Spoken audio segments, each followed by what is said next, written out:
الحمد لله رب العالمين والعاقبة للمتقين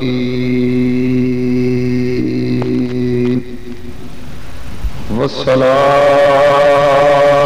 والسلام على رسوله الكريم أما بعد فأعوذ بالله من الشيطان الرجيم بسم الله الرحمن الرحيم وَلَقَدْ كَرَّمْنَا بَنِي آدَمَ صدق الله العلي العظيم وصدق رسوله النبي الكريم الأمين ونحن على ذلك لمن الشاهدين والشاكرين والحمد لله رب العالمين. لقد قال الله تبارك وتعالى في كلامه في شأن حبيبه إن الله وملائكته يصلون على النبي يا أيها الذين آمنوا صلوا عليه وسلموا تسليما. اللهم صل على سيدنا ومولانا محمد وعلى آل سيدنا ومولانا محمد وصحاب سيدنا ومولانا محمد وبارك وسلم. الصلاة والسلام عليك يا رسول الله وعلى آلك وصحابك يا حبيب الله. الصلاة والسلام عليك يا رحمة للعالمين وعلى آلك وصحابك يا شفيع المذنبين. حمد و صلاۃ کے بعد میرے انتہائی واجب الاحترام محترم المقام حضرت قبلہ رجب علی صاحب عباسی چشتی دامت برکاتہ قدسیہ اور دیگر دوستوں بزرگوں ساتھی، میں نے حضرات کے سامنے قرآن مجید فرقان حمید کی چند کلمات طیبات تلاوت کیے ہیں. ان کا ترجمہ اور موضوع سے متعلق چند باتیں حضرات کی خدمت میں عرض کروں گا. بڑی محبت، ذوق، شوق، انہماک کے ساتھ سماعت فرمائیے. وما توفیقی الا باللہ العلی العظیم. مجھے جو موضوع دیا گیا ہے وہ یہ ہے کہ وہ کون سی مبارک ہستیاں ہیں جن کو دیکھنا عبادت ہے. یہ آپ کے علاقے میں غالباً پہلی بار یہ موضوع بیان ہو رہا ہے.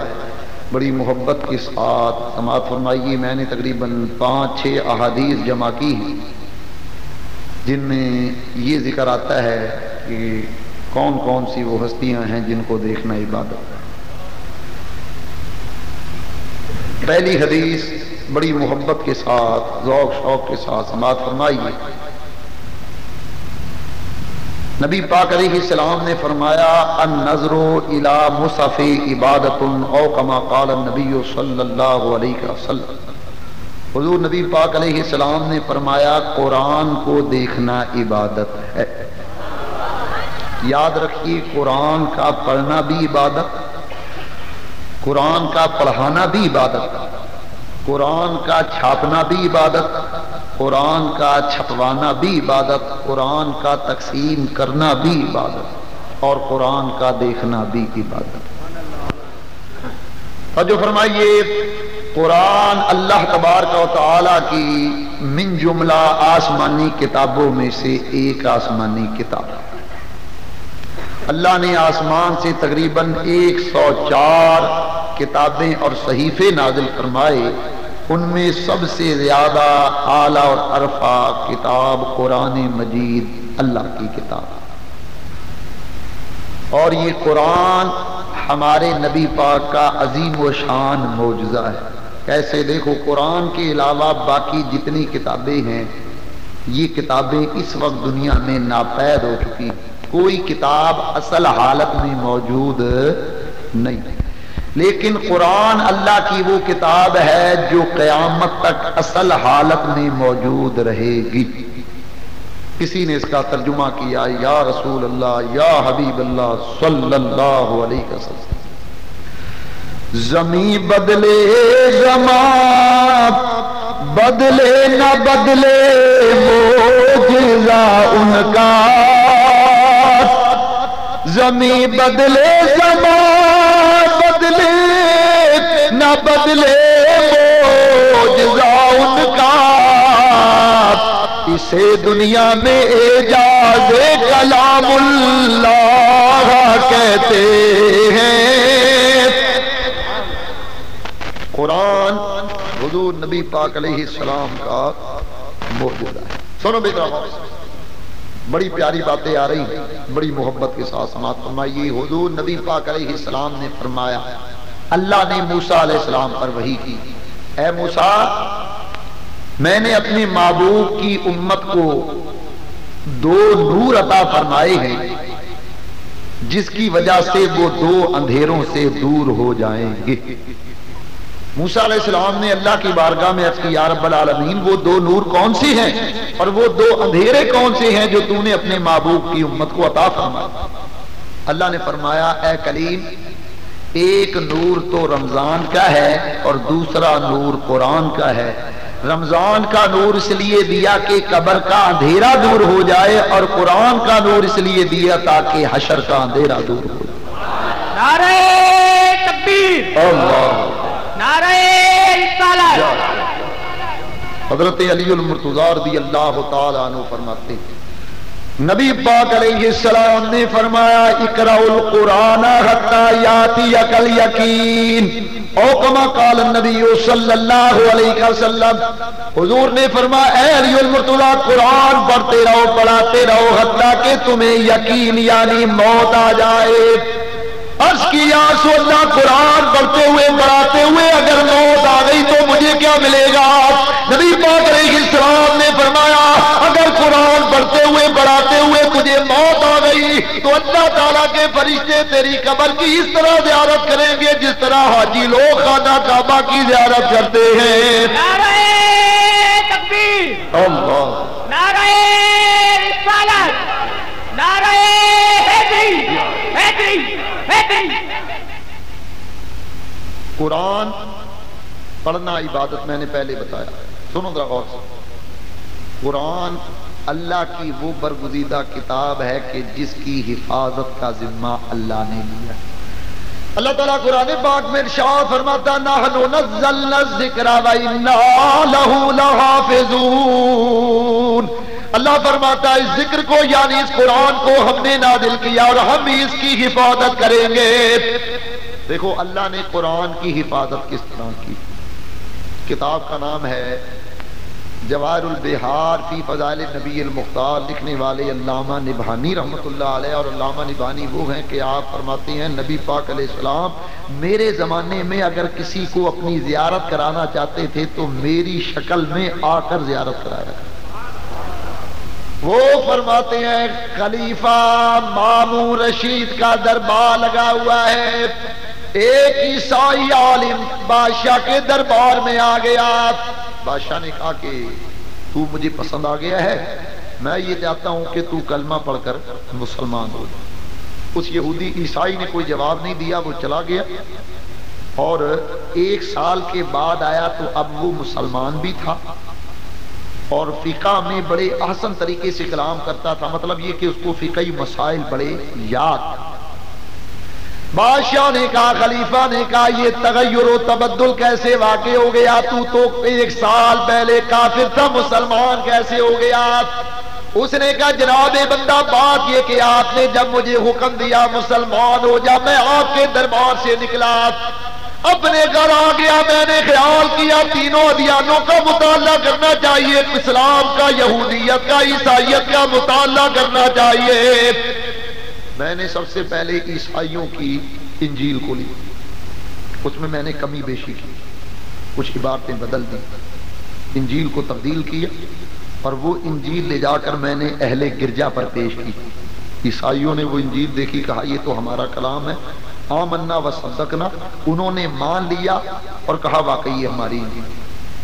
وہ کہتا اس کے بعد میں نے یہودیوں کی تورات کو لیا، اس کو بھی بدل دی، اس میں بھی کمی بیشی کو روا رکھا، کچھ الفاظ ملا لیے، اور وہ کتاب لے جا کر میں نے اہل کلیسا پر پیش کی۔ یہودیوں نے بھی بغیر تحقیق کیے مان لیا وہ کتاب ہماری ہے۔ اس کے بعد میں نے قرآن مجید لیا، قرآن میں بھی میں نے تبدیلی کو روا رکھا، اس میں کچھ عبارتیں بنا کر ڈال دی اور وہ قرآن اہل مسجد پر پیش کیا۔ مسلمانوں نے مجھ سے قرآن لیا، لیکن جب بڑا تو ماننے سے انکار کر دیا۔ مسلمانوں نے کہا یہ ہمارا قرآن نہیں ہے، اس لیے کہ اس کے تو فلاں فلاں مقام پر تبدیلی کر دی گئی ہے۔ میں نے یہ سوچ لیا جس مسلمان کی اپنی قرآن پر اتنی گہری نگاہ ہے، واقعی ان کا مذہب بالکل سچا ہے۔ نعرہ تکبیر، اللہ، نعرہ رسالت۔ اللہ نے قرآن کو محفوظ کر دیا ہے، اس کی حفاظت کا ذمہ اللہ نے لیا ہے۔ یہی وجہ ہے کہ اب یہ کون سا مہینہ ہے؟ شعبان، اس کے بعد رمضان۔ رمضان میں آپ دیکھیں گے کہ 10 سال کے، 12 سال، 14 سال، 15 سال کے معصوم بچے جن کے سینوں میں قرآن محفوظ ہے، وہ تراویح کے اندر کھڑے ہو کر قرآن پڑھتے ہیں اور اتنا مجمع سنتا ہے۔ یہ قرآن کی حفاظت نہیں ہے تو اور کیا ہے؟ اللہ نے قرآن کو سینوں میں محفوظ کر دیا۔ ایک زمانہ تھا کہ عیسائیوں اور یہودیوں نے قرآن کو جلا دیا، قرآن کتابی شکل میں لکھا ہوا تھا، اس کو مٹانے کے لیے جلا دیا، اس میں تبدیلی کی، لیکن اللہ نے قرآن کو سینے میں محفوظ کر دیا، یہاں سے کوئی مٹا سکتا نہیں۔ میرے دوستو بزرگو، غور فرمائیے گا، قرآن کی حفاظت کا ذمہ اللہ نے لے لیا۔ سنو بھئی، یہاں ایک بات، بدقسمتی سے ہم مسلمانوں میں ایک فرقہ ایسا بھی جو یہ کہتا ہے کہ اصل قرآن امام مہدی لے کر آئیں گے۔ سمجھ گئے وہ کون فرقہ؟ وہی جو اپنے آپ کو مومن کہتے ہیں، وہ یہ کہتے ہیں، شیعہ حضرات کہتے ہیں کہ قرآن جو اس وقت موجود ہے یہ اصل قرآن نہیں۔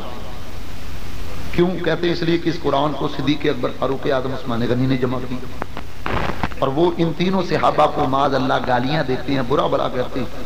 میں نے آج ہی پڑھا، شیعوں کی معتبر کتاب ہے فروع کافی، اس میں لکھا ہوا ہے کہ ان کے ہاں اگر کوئی بیمار ہو جاتا تو یہ ایک کاغذ صدیق اکبر، فاروق اعظم، عثمان غنی کا نام لکھ کر اس کو کہتے ہیں کہ جاؤ اس کاغذ پر پیشاب کر دو، اللہ تمہیں بیماری سے شفا دے۔ اتنا بغض اور دشمنی صحابہ کرام سے یہ رکھتے ہیں۔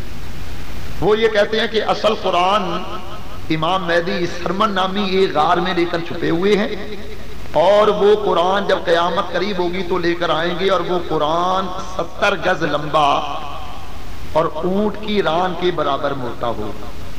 اصل قرآن وہ۔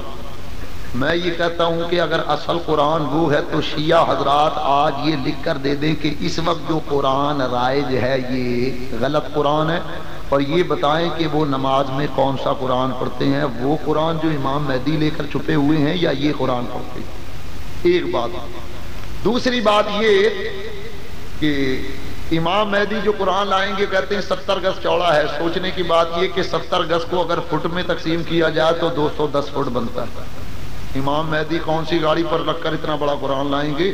اور پھر اتنے بڑے قرآن کے لیے کم از کم 215 یا 220 فٹ کا کمرہ ہونا چاہیے۔ کراچی میں تو پہلے ہی مکانات کی بڑی شارٹیج ہے، 80 گز کے مکانات ہوتے ہیں اور 2 فیملیاں رہ رہی ہیں، تو اتنا بڑا کمرہ کہاں سے لائیں گے؟ اصل وجہ صرف یہ ہے کہ یہ قرآن کے منکر اس لیے ہیں کہ اس کو صحابہ نے جمع کیا۔ میرے دوستو بزرگو، غور فرمائیے گا، قرآن کی حفاظت کا ذمہ اللہ نے لیا۔ جب یہ قرآن سے ثابت ہو گیا تو اب اگر کوئی آدمی یہ کہے کہ یہ قرآن اصل نہیں ہے تو بولو یہ اعتراض اللہ پر ہوگا یا اللہ تو کہتا کہ ہم نے قرآن کی حفاظت کا ذمہ لے لیا، اور یہ کہتے ہیں کہ اصل قرآن امام مہدی لے کر آئیں گے، تو مطلب یہ ہے کہ اللہ اس قرآن کی حفاظت کر سکا نہیں۔ تو جو یہ عقیدہ رکھے کہ اللہ قرآن کی حفاظت نہیں رکھ سکا وہ مومن ہو سکتا نہیں، مسلمان ہونا بڑی بات ہے، یہ تو مومن کہتے ہیں۔ میرے دوستوں بزرگوں غور فرمائیے گا، ہمارا عقیدہ اور ایمان ہے کہ یہ قرآن بالکل اصل قرآن ہے، اس لیے کہ اللہ تعالیٰ نے قرآن کی حفاظت کا ذمہ لیا، اور قیامت تک کوئی طاقت ایسی نہیں ہے کہ اللہ تعالیٰ کی حفاظت میں لی ہوئی قرآن کی اللہ کی کتاب کو بدل دے۔ دنیا کی کوئی طاقت اتنی طاقتور نہیں ہو سکتی کہ وہ اللہ کے قانون کو چیلنج کر سکے۔ اس قرآن کی حفاظت کا ذمہ اللہ نے لیا، لہذا یہ مکمل اور جامع قرآن ہے اور یہ قیامت تک رہے گا۔ اللہ یا رسول اللہ، سنو بھائی، یا جب یہ قرآن پڑھا جاتا ہے، حدیث میں آتا نبی پاک علیہ السلام نے فرمایا جس جگہ قرآن کی تلاوت ہوتی ہے اس مکان، اس جگہ کی چھت پر اللہ کے فرشتے آسمان سے آ کر نوری خیمے لگا دیتے ہیں، اور نبی پاک علیہ السلام نے فرمایا جب تک قرآن کی تلاوت ہوتی رہتی ہے وہ فرشتے تلاوت کرنے والے کی بخشش اور مغفرت کے لیے اللہ سے دعائیں مانگتے ہیں۔ ایک حدیث میں آتا ہے، یہ حدیث مشکات میں بھی موجود ہے، اس کے علاوہ شرح الصدور بشرح حال الموت والقبور کے اندر بھی موجود۔ سنو بھی سوال، حدیث کیا ہے؟ اسی حدیث کو امام جلال الدین سیوطی نے خصائص کبریٰ شریف میں بھی نقل کیا۔ حضور کے ایک صحابی حضرت اسید بن حضیر، یہ ان کے مکان میں ایک ہی کمرہ ہے، اسی کمرے میں انہوں نے گھوڑا بھی باندھا ہوا، اسی کمرے میں بچے کو بھی سلایا ہوا، اور اسی کمرے میں نماز تہجد میں بلند آواز سے قرآن پڑھتے۔ قرآن پڑھتے پڑھتے جب ان کی آواز بلند ہوئی تو گھوڑا جو بندھا ہوا ہے وہ آواز سے بدکنے لگا۔ ان کو خیال آیا کہ کہیں گھوڑا بچے کو دولتی نہ مار دے، انہوں نے اپنی آواز کو دھیما کر دیا۔ پھر پڑھتے پڑھتے قرآن پڑھنے میں اتنے محب ہوئے کہ آواز بلند ہو گئی، گھوڑا پھر بدکنے لگا۔ کئی بار اسی طرح ہوا، انہوں نے نماز پڑھی، قرآن کی تلاوت کو موقوف کر دیا، جب اپنے کمرے سے باہر آئے عجیب منظر دیکھا۔ انہوں نے کیا دیکھا؟ چھوٹے چھوٹے کمکمے ہیں، بلب ہیں جو زمین سے آسمان کی طرف جا رہے ہیں۔ بڑے حیران ہوئے، یہ میری عمر کا پہلا واقعہ ہے، اس سے پہلے انہوں نے یہ منظر نہیں دیکھا۔ بڑے حیران ہے کہ چھوٹے چھوٹے بلب ہیں جو آسمان کی طرف جا رہے ہیں۔ انہوں نے یہ منظر دیکھا، کمرے میں آ گئے۔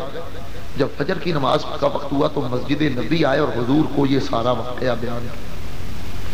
نبی پاک علیہ السلام نے سنا اور فرمایا اسید لبیک یا رسول اللہ۔ حضور نے فرمایا جانتے ہو وہ بلب کیا تھا؟ عرض کی اللہ و رسولہ عالم، اللہ اور اس کا رسول ہی بہتر جانتے ہیں۔ نبی پاک علیہ السلام نے فرمایا وہ بلب کمکمے نہیں تھے بلکہ اللہ تعالیٰ کے فرشتے تھے جو تیرا قرآن سننے کے لیے آئے تھے۔ اور اے حسین اگر تو فجر تک قرآن پاک کی تلاوت کرتا رہتا تو صبح کو مدینے کے سارے مسلمان ان فرشتوں کی زیارت کر لیتے۔ نعرہ تکبیر، نعرہ رسالت۔ معلوم ہوا کہ جہاں قرآن پڑھا جائے وہاں اللہ کے فرشتے آتے۔ سنو بھائی، بڑی پیاری بات آ رہی، اس کو توجہ سن۔ حضور نے فرمایا قیامت کے روز دو چیزیں میری امت کی شفاعت کریں گی۔ کون سی دو چیزیں؟ حضور نے فرمایا ایک رمضان اور ایک قرآن۔ سنو بڑی پیاری بات، حضور نے فرمایا جب قیامت کا روز ہوگا روزہ دار اللہ کی بارگاہ میں حاضر ہوں گے۔ رمضان ایک آدمی کی شکل میں متشکل ہو کر اللہ کی بارگاہ میں آ کر سجدہ کرے گا۔ اللہ فرمائے گا رمضان کو کیا چاہتا ہے؟ یا اللہ یہ جو روزہ دار کھڑے ہیں، یا اللہ ایک وقت تھا کہ تو نے مجھے ان کے پاس بھیجا تھا، انہوں نے میرا بڑا ادب کیا، بڑی تعظیم کی، میں نے ان کو حکم دیا تم نے دن میں بھوکا رہنا ہے، پیاسا رہنا، انہوں نے میرا حکم مانا۔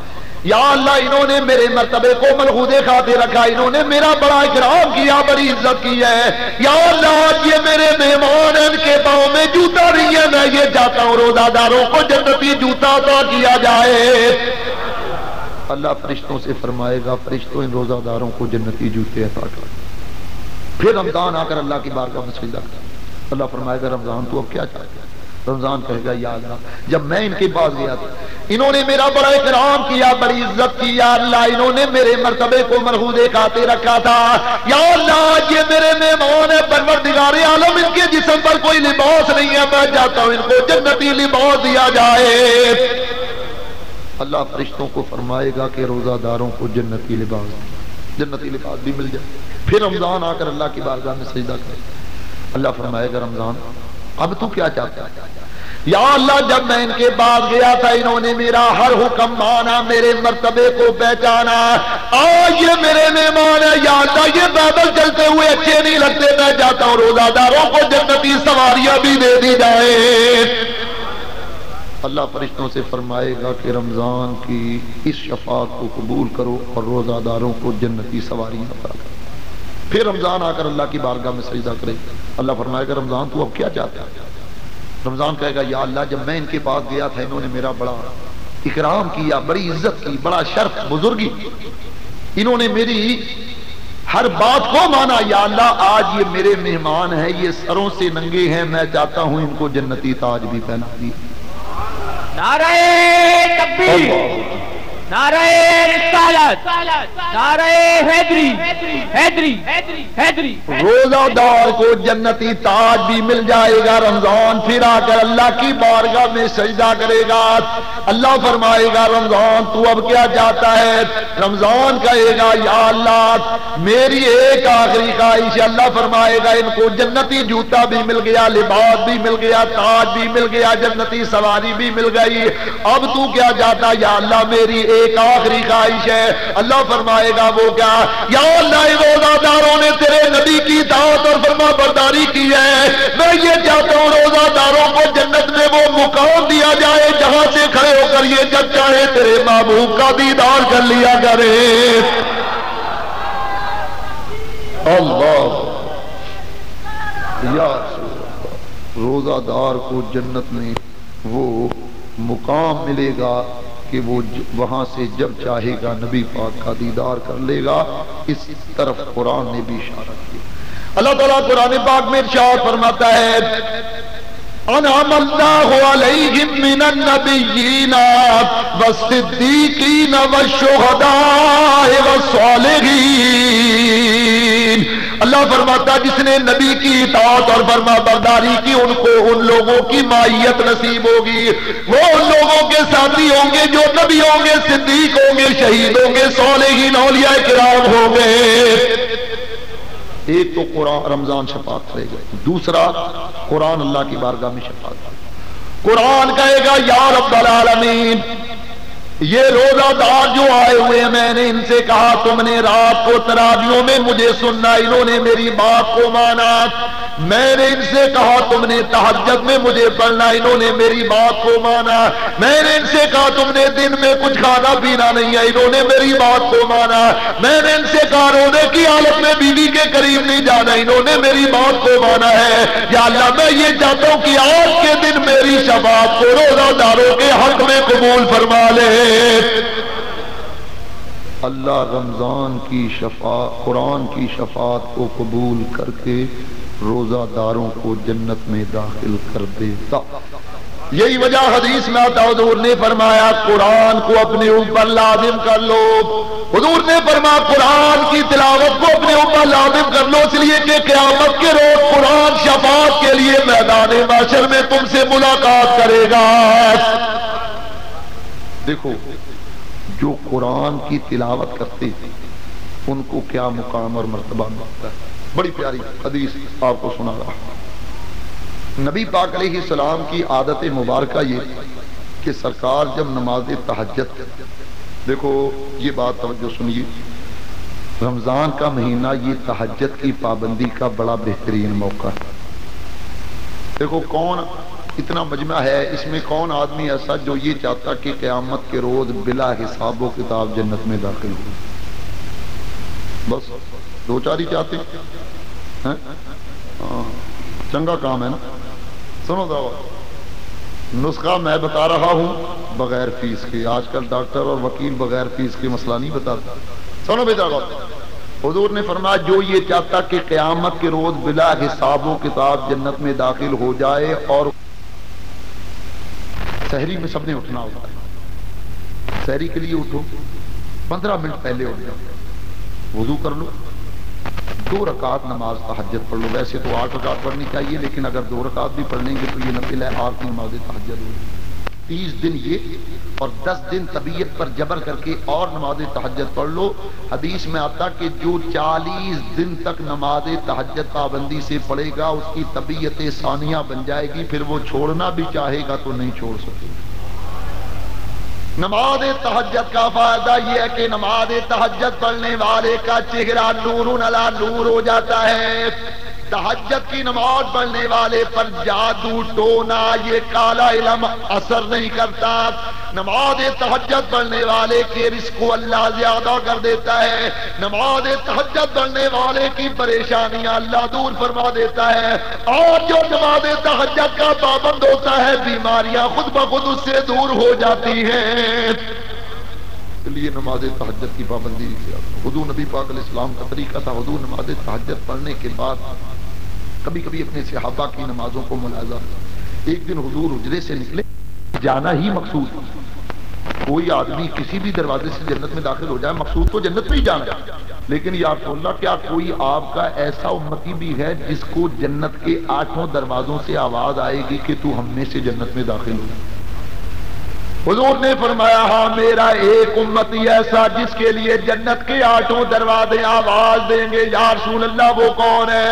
حضور نے فرمایا ابو بکر وہ تو ہے، تیرے لیے جنت کے 8 دروازے کھل جائیں گے، ہر دروازے سے آواز آئے گی اے ابو بکر اور آ کر ہم میں سے گزر کر جنت میں داخل ہو جاؤ. نعرہ تکبیر، نعرہ رسالت. فاروق اعظم نے قرآن پڑھا، اللہ نے آپ کو کیا مقام عطا فرما. سنو ذرا. علامہ ابن حجر نے لکھا حضرت عبداللہ ابن عمر فاروق اعظم کے صاحبزادے یہ لیٹے ہوئے کعبہ آباد یا غالباً حضرت عبداللہ بن سلام یہ آئے اور آ کر انہوں نے حضرت عبداللہ ابن عمر کے پاؤں ان کو ٹھوکر ماری اور کہا اے کفل جہنم کے بیٹے اٹھ. ان کو بڑا عجیب لگا کہ میرے باپ کو جہنم کا کفل کہہ دیا. کفل کہتے ہیں تالے کو. یہ اٹھے اور روتے ہوئے فاروق اعظم کے پاس گئے. ابا جان وہ جو عبداللہ بن سلام ہے نا اس نے آپ کو کفل جہنم کہا ہے، مجھے کفل جہنم کا بیٹا کہا. فاروق اعظم نے فرمایا عبداللہ بن سلام کو بلاؤ. عبداللہ بن سلام آ گئے. فرمایا کیا تو نے مجھے جہنمی کہا ہے؟ جلدی نہ کرے، میں نے نبی پاک علیہ السلام سے سنا ہے. حضور نے فرمایا جب تک فاروق اعظم دنیا میں زندہ رہیں گے اللہ تعالیٰ جہنم کے دروازوں کو تالا لگا کر رکھے گا. یعنی جب تک عمر زندہ ہے کوئی آدمی جہنم میں داخل نہیں ہوگا. یہ مقام ہے فاروق اعظم رضی اللہ عنہ. سنو بھائی، حضور نے فرمایا کہ بلال تو متفری کا قرآن پڑھا تھا، بلال حبشی کو کیا مقام ملا. سنو بھائی بڑی پیاری بات ہے. حضور معراج کی رات جنت میں گئے نا تو حوروں کی سردار بلال حبشی کے پاس حضور نبی پاک علیہ السلام کے پاس ہی فرمایا یا رسول اللہ دنیا میں جو میرا خاوند ہے نا وہ مجھے بھی عطا کر دیا. وہ بڑی خوبصورت حوریں ہیں. حضور نے فرمایا جنت کی حوریں اتنی خوبصورت ہوں گی کہ وہ 70 رنگ کے لباس پہنی ہوں گی.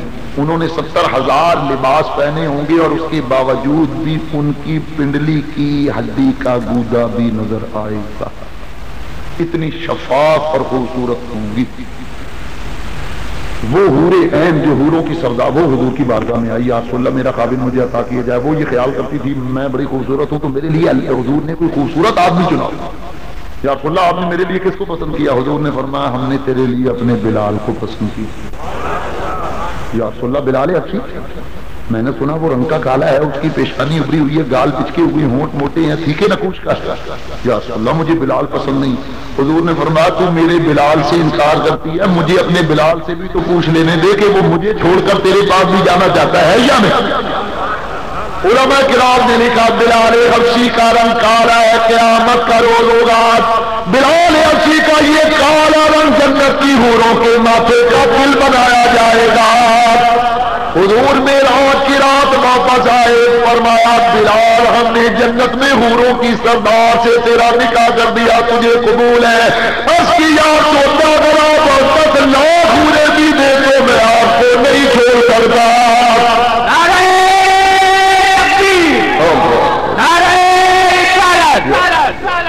تو جو قرآن پڑھتے ہیں ان کو بڑی عزت اور مقام ملتا. سنو بھئی ایک بڑی پیاری حدیث اور یہ حدیث علامہ عثمان بن حسن نے درۃ الناصحین کے اندر نقل فرمائی. حضور نے فرمایا ان الجنۃ غرفا یرا من ظاہرها ومن باطنها ومن باطنها من ظاہرها. نبی پاک علیہ السلام نے فرمایا جنت میں ایک چوبارہ ہے, اس کے باہر کھڑے ہو جاؤ تو اندر کا منظر نظر آ جاتا, اندر کھڑے ہو جاؤ تو باہر کا منظر نظر آ جاتا ہے. صحابہ نے عرض کی یا رسول اللہ یہ چوبارہ, یہ مکان, یہ محل اللہ کن کو عطا فرمائے گا؟ تو سن لو اس بات کو بھائی توجہ کے ساتھ. وَالصَّائِمِينَ فِي شَهْرِ رَمَضَانَ, جو رمضان کے روزے پابندی سے رکھے گا یہ محل اللہ اس کو عطا فرمائے گا. وَمُطْعِمُ الجِّيَانِ, بھوکوں کو جو کھانا کھلائے گا اللہ اس کو یہ محل عطا فرمائے گا. یاد ہے حضور نے فرمایا من آتما مسلما جائن آتمہ اللہ من ثمار الجنہ او کما قال نبی صلی اللہ علیہ وسلم. حضور نبی پاک علیہ السلام نے فرمایا کہ جو کسی بھوکے کو کھانا کھلائے گا اللہ اس کو جنتی پھل کھلائے گا. تیسرا نبی پاک علیہ السلام نے فرمایا تیسرا وہ آدمی جو نماز تہجد وصلوا باللیل والناس نیام, جو نماز تہجد کی پابندی کرنے والا ہوگا, اور چوتھا وقال القرآن, جو قرآن کی تلاوت کرنے والا ہوگا اللہ تعالیٰ جنت کا یہ محل اس کو بھی عطا فرما دے گا. دونوں بھائی دیکھو بزرگان دین کتنا کتنا قرآن پڑھتے تھے. میرے اور آپ کے امام اعظم ابو حنیفہ رحمت اللہ تعالی علیہ جب رمضان کا مہینہ آ جاتا آپ روزانہ 2 قرآن مجید کا ختم کرتے ہیں, ایک صبح پڑھتے ہیں ایک شام. امام شافعی رحمت اللہ علیہ پورے رمضان میں 60 قرآن مجید ختم کرتے ہیں. ایک بزرگ ہیں حضرت امام محمد, یہ رمضان کے مہینے میں 90 قرآن مجید ختم کرتی ہیں. خلیفہ مامون رشید رمضان کے مہینے میں 30 قرآن ختم کرتا ہے. علامہ ابن عساکر رمضان کے مہینے میں 33 قرآن ختم کرتی ہیں. حضور ڈاکٹر صاحب رحمت اللہ تعالی علیہ نے کشف الموجود میں لکھا ایک حافظ صاحب کی ڈیوٹی لگائی گئی, تم نے بغداد کی جامعہ مسجد جامعہ جنیدیہ میں تراویح میں قرآن سنا ہے. وہ حافظ قرآن جب تراویح پڑھتا تو روزانہ تراویح میں 5 قرآن مجید ختم کرتا ہے. قرآن کثرت سے پڑھنا چاہیے, یہ اللہ نے پڑھنے کے لیے اور عمل کرنے کے لیے نازل کیا ہے. اللہ کی بڑی بابرکت اور باعظمت کتاب ہے. ایک حدیث میں نے اب تک آپ کے سامنے بیان کی ہے کہ قرآن کو دیکھنا عبادت. قرآن میں اللہ نے تمام علوم بھی جمع کر دیے. اس کی ایک مثال دے کر دوسری حدیث کی طرف آتا ہوں. سنو بھائی غور سے دیکھو, قرآن میں سارے علوم موجود. تب بولو بھائی قرآن میں اللہ نے سارا علم رکھا ہے. کوئی علم قیامت تک ایسا نہیں ہے جو قرآن میں نہ ہو, اور اس کو بھی قرآن سے ثابت کرتے ہیں. اللہ تعالیٰ قرآن پاک میں شاہ فرماتا لا اصغر من ذلک ولا اکبر الا فی کتاب مبین. اللہ فرماتا کوئی ذرے سے چھوٹی اور بڑی چیز ایسی نہیں ہے جس کا ذکر اور علم قرآن میں نہ ہو. دوسری آیت اللہ فرماتا ولا رتب ولا یابس الا فی کتاب مبین. دنیا میں 2 ہی چیزیں ہوں گی, یا تو خشک یا تر. اللہ فرماتا کوئی خشک و تر چیز ایسی نہیں جس کا ذکر اور علم قرآن میں نہ ہو. 2 آیتوں سے پتا چلا کہ قرآن میں ہر چیز کل موجود ہے. سرکار گولڈا شریف پیر مہر علی گولڑوی رحمت اللہ علیہ, ان کا زمانہ ایک عیسائی پادری آ گیا, کہنے لگا مولانا تمہارا دعویٰ ہے کہ قرآن میں ہر چیز کا علم موجود. اگر قرآن میں ہر چیز کا علم موجود ہے تو مولانا یہ بتاؤ قرآن میں امام حسن اور امام حسین کا نام کہاں ہے؟ حالانکہ ان کی 6-7 سالہ زندگی میں قرآن نازل ہوتا رہا, ان کا نام تو قرآن میں ضرور ہونا چاہیے. سرکار گولڈا شریف پیر مہر علی گولڑوی رحمت اللہ علیہ نے فرمایا پادری جی آپ نے کبھی قرآن بھی پڑھا؟ پادری نے جیب سے چھوٹا سا قرآن کا نسخہ نکالا, کہا یہ دیکھو میں پڑھتا ہوں. آپ نے فرمایا تم ذرا پڑھو نا قرآن, جہاں سے دل چاہتا ہے قرآن پڑھو, ہم دکھائیں گے کہ قرآن میں امام حسن کا نام دیا, امام حسین کا. اس نے پڑھا بسم اللہ الرحمن الرحیم. آپ نے فرمایا بس تم نے پڑھا بسم اللہ, اس میں امام حسن کا نام بھی آ گیا, امام حسین. اس نے کہا وہ کیسے؟ آپ نے فرمایا بسم اللہ کے عدد ہیں 786. ایک علم ہے جس کو علم العداد کہتے ہیں. ہم خط لکھتے ہیں تو اوپر لکھتے ہیں نا 786/92. یہ 786 بسم اللہ کے عدد بنتے ہیں علم العداد. فرما بسم اللہ کے عدد ہیں 786. امام حسن کے نام کے عدد ہیں 200. آپ کا سن ولادت 2 ہجری, سن شہادت 50 ہجری. امام حسن امام حسین کے نام کے عدد ہیں 210. کرب و بلا کے عدد ہیں 261. آپ کا سن شہادت 61. ان سب کو جمع کرو 786 بن جاتا ہے. امام حسن کا نام بھی آ گیا, امام حسین کا نام بھی.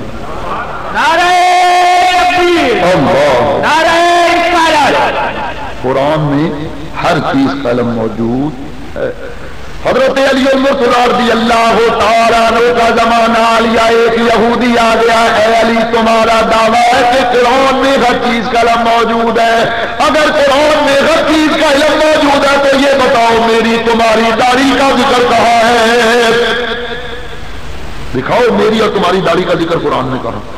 آپ نے فرمایا سن میری اور تیری داڑھی کا ذکر بھی قرآن میں. حدیث میں آتا حضرت علی مرتضیٰ کی داڑھی بڑی گھنی تھی, آپ کا قد چھوٹا تھا, داڑھی بڑی گھنی تھی, اتنی گھنی کہ آپ اس طرح گردن جھکاتے تو آدھے سینے تک آپ کی داڑھی آ گئی. اور وہ جو یہودی جو تھا اس کے چہرے پر چند بال. آپ نے فرمایا سن میری اور تیری داڑھی کا ذکر بھی قرآن میں. اللہ فرماتا والبلد الطیب یخرج نباتہ بإذن ربہ والذی خبث لا یخرج الا ناکدا. اللہ فرماتا جو پاکیزہ زمین ہوتی ہے اس میں سبزہ خوب زیادہ ہوتا ہے, اور جو ناکارہ خبیث زمین ہوتی ہے اس میں سبزہ تھوڑا زیادہ ہوتا ہے. پاکیزہ زمین میرا چہرہ جس پر خوب گلی داڑھی پیدا ہو گئی ہے, اور ناپاک اور خبیث زمین تیرا چہرہ جس پر یہ چند بال اگے ہوئے ہیں. آپ نے ایسا جواب دیا کہ وہ یہودی لاجواب ہو گیا. میرے خیال میں پھر اس نے دوبارہ کوئی سوال حضرت علی مرتضیٰ سے نہیں پوچھا. معلوم ہوا قرآن میں ہر چیز علم موجود ہے.